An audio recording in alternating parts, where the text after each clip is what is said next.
Well, the project that we're working on is we've been documenting a couple of fathers that have a larger role than most fathers have in their kids' lives. The whole idea of a father being involved in their child's life and doing things that normal fathers wouldn't be doing or probably don't have the opportunities or the means to do was really, really appealing. Doing this project, I realized that the father can be that for their kids too, where I feel like that's usually not the case.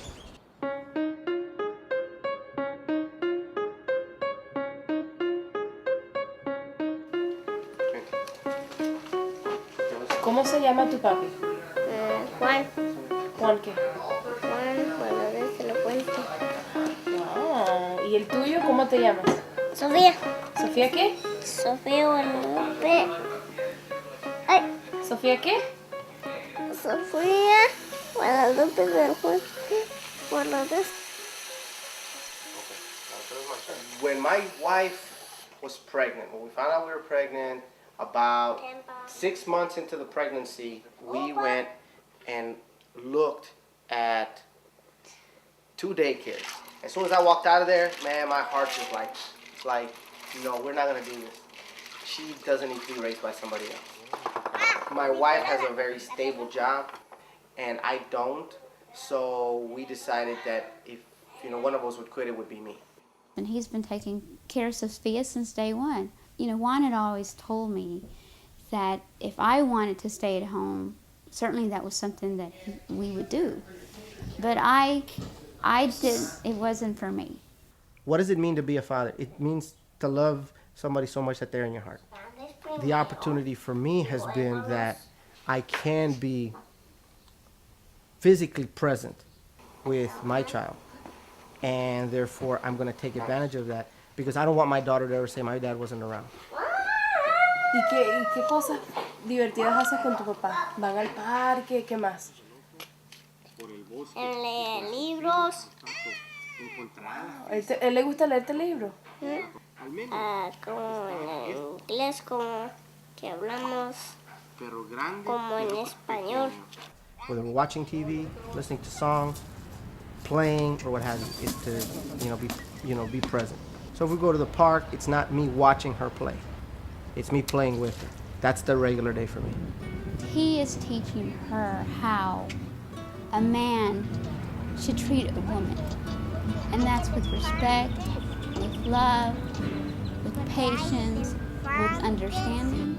And that my daughter should accept nothing less than that. You have to be pretty secure with yourself and say, I'm not less of a man because I'm raising my daughter. I'm more of a man because I'm raising my daughter. The father is seen as a social accident. It's just, he doesn't know. You see the father pacing in the waiting room, waiting for the child to be born. You think of a father, being all clumsy, trying to change a diaper, trying to make a bottle. But those are just myths.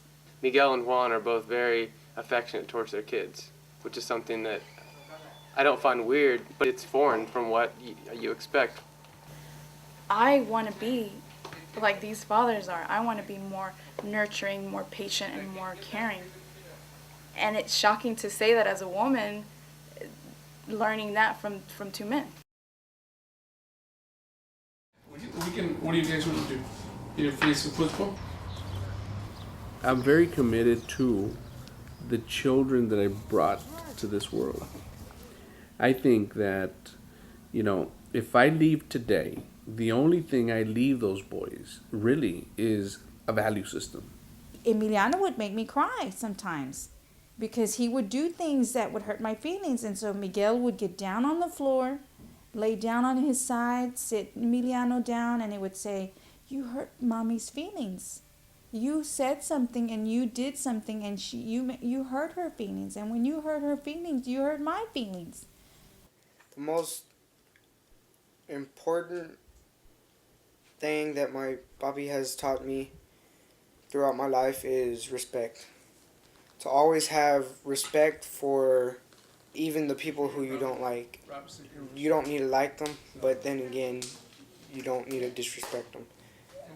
Every opportunity, because I think as a father I'm a teacher, so every opportunity I get, I try to teach my children, my two little boys, Javier who's 9 and Emiliano who's 12, lessons in life. It's just a little homemade grill that your grandpa gave me, and so it works really well, and we can put at least a couple of sausages on there.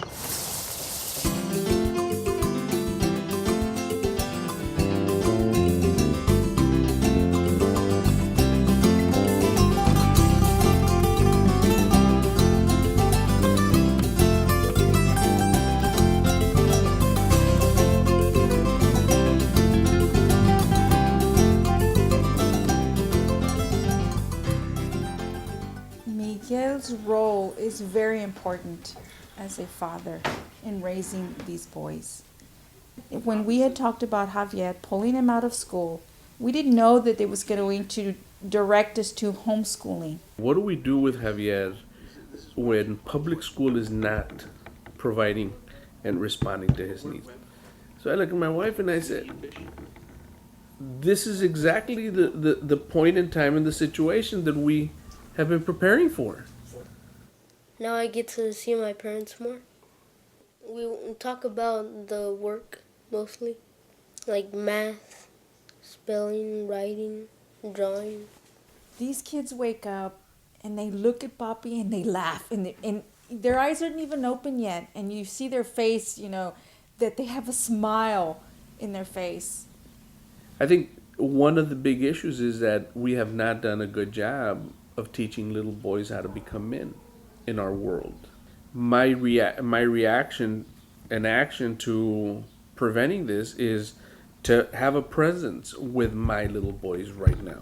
I wish I could go back in time and tell him on a certain day that he was there at my school or something. Oh, thank you for being there for me.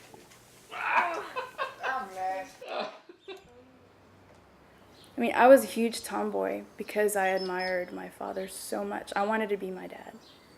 I wanted to carry change in my pockets to jiggling them around like my dad did. And my father is my world to me. And he, to this day, continues to be. We had this thing called the full weight, and we would lie down on the ground, and then he would lie down on top of us and make all of his weight on us, and it would just crush us. But and so it would just take the air right out of you, and then he would get up and he would just be cracking up laughing. I remember everyone just waiting to get the full weight from my dad. So I think we are washing away some of those old ideas of how who's to raise the child. Not your stereotypical father.